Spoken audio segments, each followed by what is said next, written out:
Okay, this is technically the third reaction that we have, although for some reason it's still numbered number 2. And what you'll notice about this reaction, what makes it special, is that this is the first one we've seen that has oxygen in there. So we're not going to get to skip those 2 steps, but really those 2 steps aren't really that hard. It's just going to make some of our process a little bit different.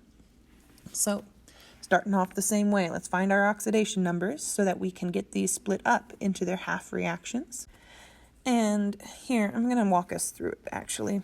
The iodine was easy. It's a -1 and then a 0. Over here, make sure, this might look like an itty bitty little speck here, but that is a negative sign. So this is nitrite. It's NO2 with a -1 charge. So we always can count on oxygen to be a -2. And so if in this first time I see nitrogen and oxygen together, I have 2 -2s. And whatever nitrogen's oxidation number is, that has to add up with those 2 -2s. So something plus -4 gives me -1. Remember, everything has to add up to that charge if it's an ion. So in this situation, that's going to be +3, because -4 plus 3 gives me -1. Over here, there is no charge on our nitrogen monoxide, so that oxygen's a -2 must mean that nitrogen is now a +2. So who is being oxidized? Whose charge is increasing? Well, that's going to be our iodine, because it's going from -1 to 0. So iodine stuff is going to get pulled apart into our oxidation half reaction. And then all of our nitrogen stuff is being put into our reduction half reaction. Just trying to make sure that what I'm writing is clear so that we can read it. Okay, so step 1 done. We split the reactions. Now we're going to balance the elements that are being oxidized and reduced. So in this first one, I have to put a 2 in front of the iodine to make sure I have 2 iodine atoms on both sides. The nitrogens are balanced, but my oxygens aren't. So now my step 3 is to balance oxygen by adding H2Os. So I don't need to do any H2Os in the first oxidation half because there's no oxygens. But in my reduction half, I have 2 oxygens on the reactant side and only 1 on the product side. So I'm going to be adding in 1 more H2O so that will bring 1 more oxygen with it.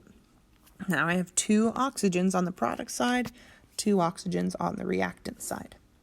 Okay, next step, balance H's by adding H pluses. And we only need to do this to help fix these H2Os that we added over here.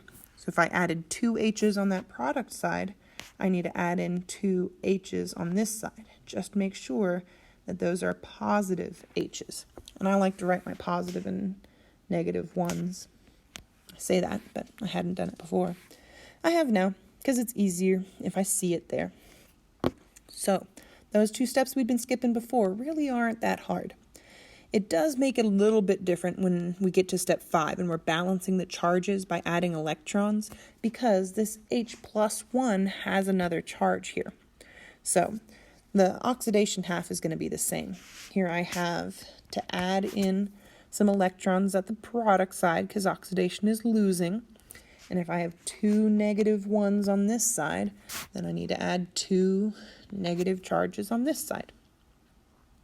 In my reduction half reaction, though, I have this reactant side. I have 2 positives and 1 negative. That means my reactant side has a total +1 charge.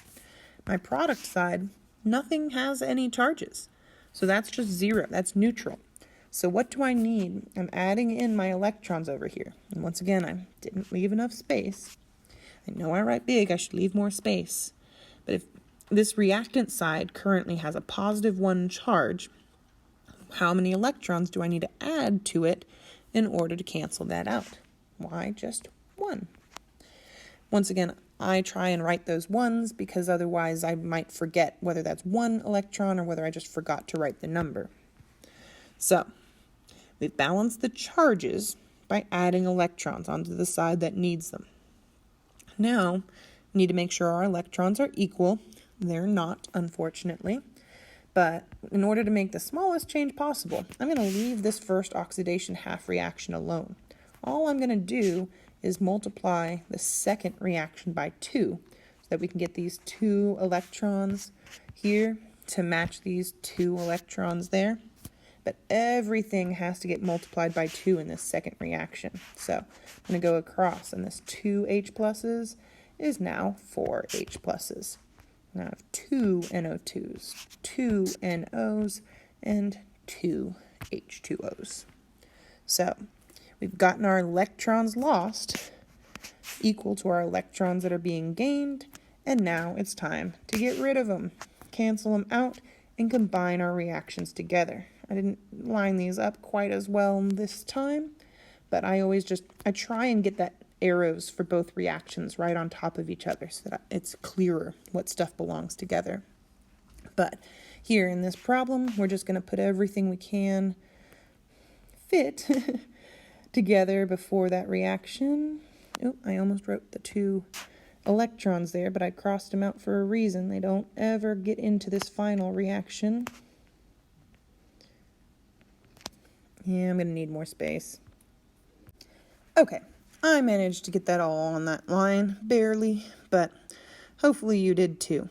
Now, we could take a second and check these charges and atoms, and feel free to do so, but this is the correct, and I'm confident on it because I took every single step slowly, and I'm confident in it. So, one more problem left. See if you can do it on your own. I think you can. You might be surprised.